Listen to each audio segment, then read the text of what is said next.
All right, welcome to today's show. Let's talk about the 3 rules of discipline. I'm gonna tell you this right now.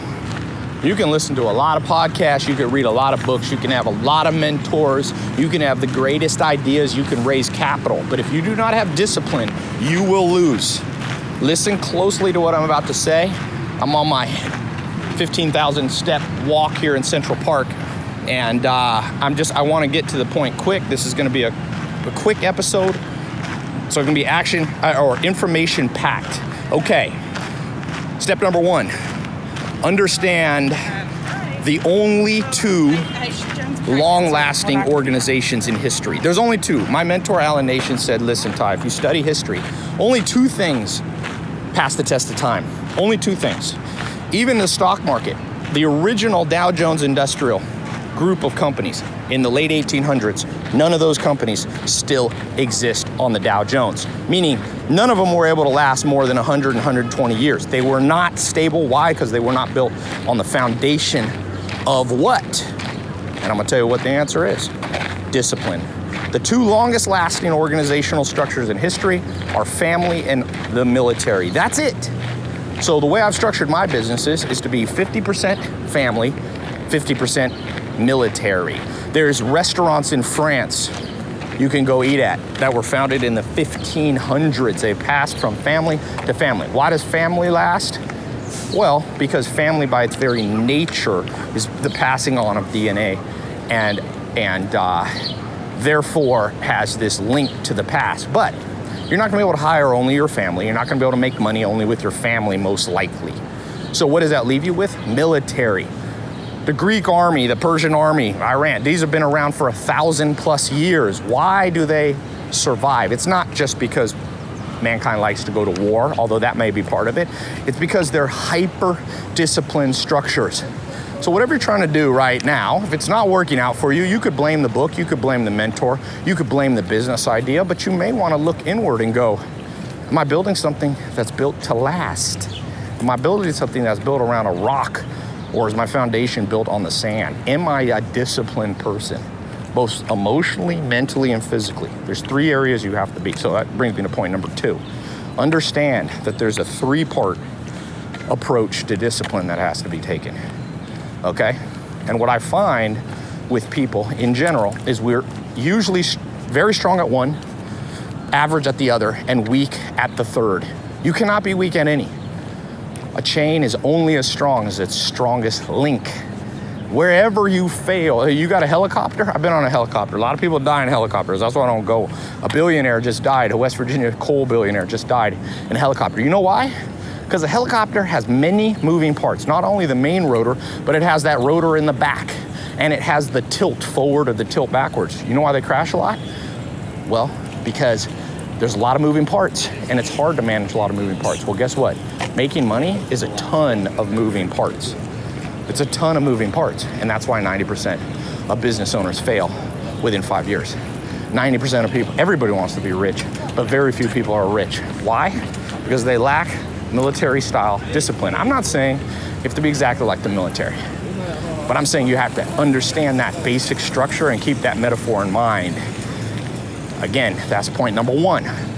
Law number 1. Law number 2 is there's 3 parts to this discipline. Don't just think the fact that I had a guy the other day DM me, and he's in great shape. He's like a professional gymnast. And I had posted how I was doing some cardio, and he kind of was like jokingly making fun of me, like, oh yeah, you really do cardio. And he was comparing me to himself, which is true. He's in better shape than me. But I wrote him back. I said, my friend, I'm a businessman, not a gymnast. I can't keep the shape that I would have if I was only focused on being a gymnast. I'm balancing multiple things. And he wrote back and he said, oh, you're right. It's harder to make money than it is to be a gymnast. I'm not sure that's true, but the point being, you're not going to be able to have the luxury of just focusing on going to the gym. You might be a machine with staying in shape, but how are you with the second part, emotional? Can you stay calm in the storm? That's emotional discipline. Can you quiet your mind, quiet the anxiety, quiet the fear? Ray Dalio, I've talked about this recently, 1983, failed as a hedge fund manager. lost it all, lost the money for his clients, lost his own money, had to lay off all his employees, went in almost into a state of depression. But he started meditating. I think he did TM, and he built mental and emotional discipline. And now he's worth $20 billion. Stay calm. Can you do that? Because if you have physical discipline but no emotional discipline, one will counteract the other, and it doesn't matter that you're physically disciplined. And then third, you have to have mental discipline. And what is that mental discipline? Well, things, for example, like, are you growing your brain? Are you reading a book every day? Are you reading for 5 minutes a day? Are you disciplined in how you think?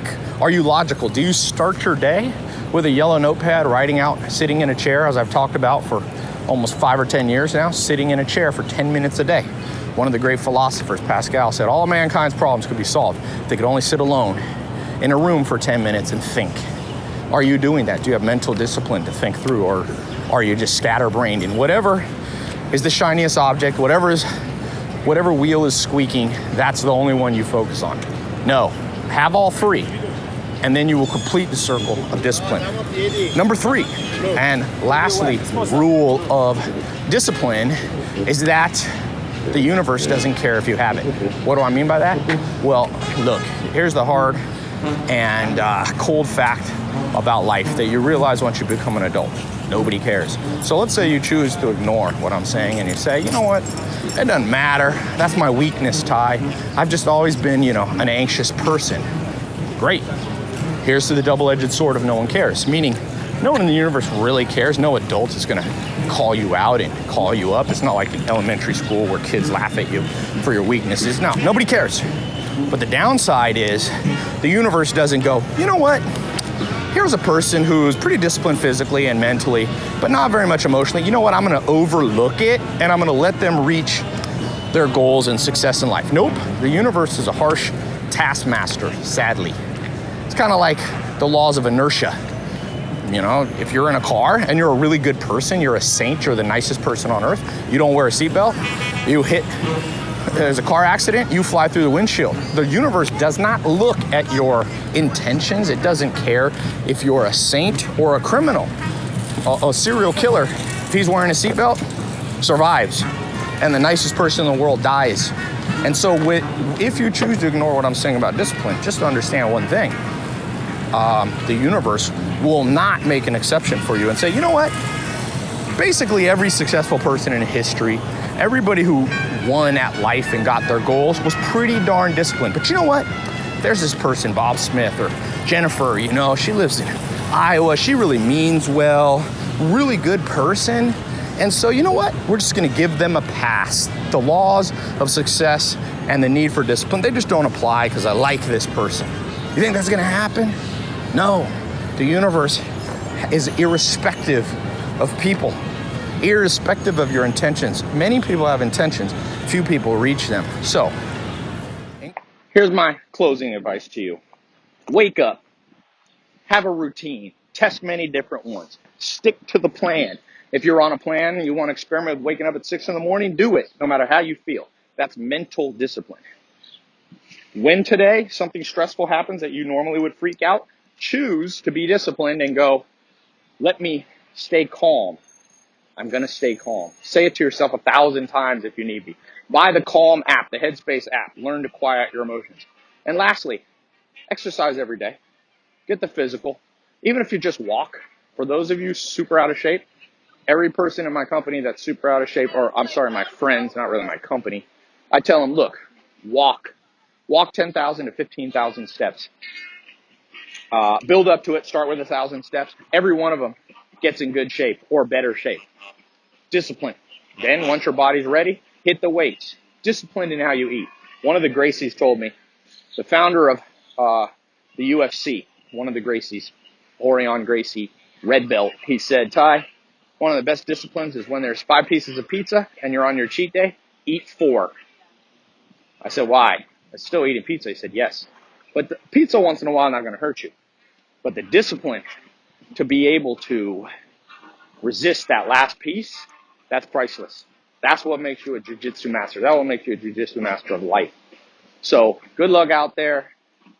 By the way, before you end, leave me a comment here, a review with what you want me to record next. I'm reading people's stuff. I'm using it for my next idea. Check out TyLopez.com, by the way. Make sure you join my daily mentor tip email list. It'll help you be disciplined. Read them every day. It's free. There's good content. TyLopez.com right at the top. Join that newsletter. All right. See you on the next episode.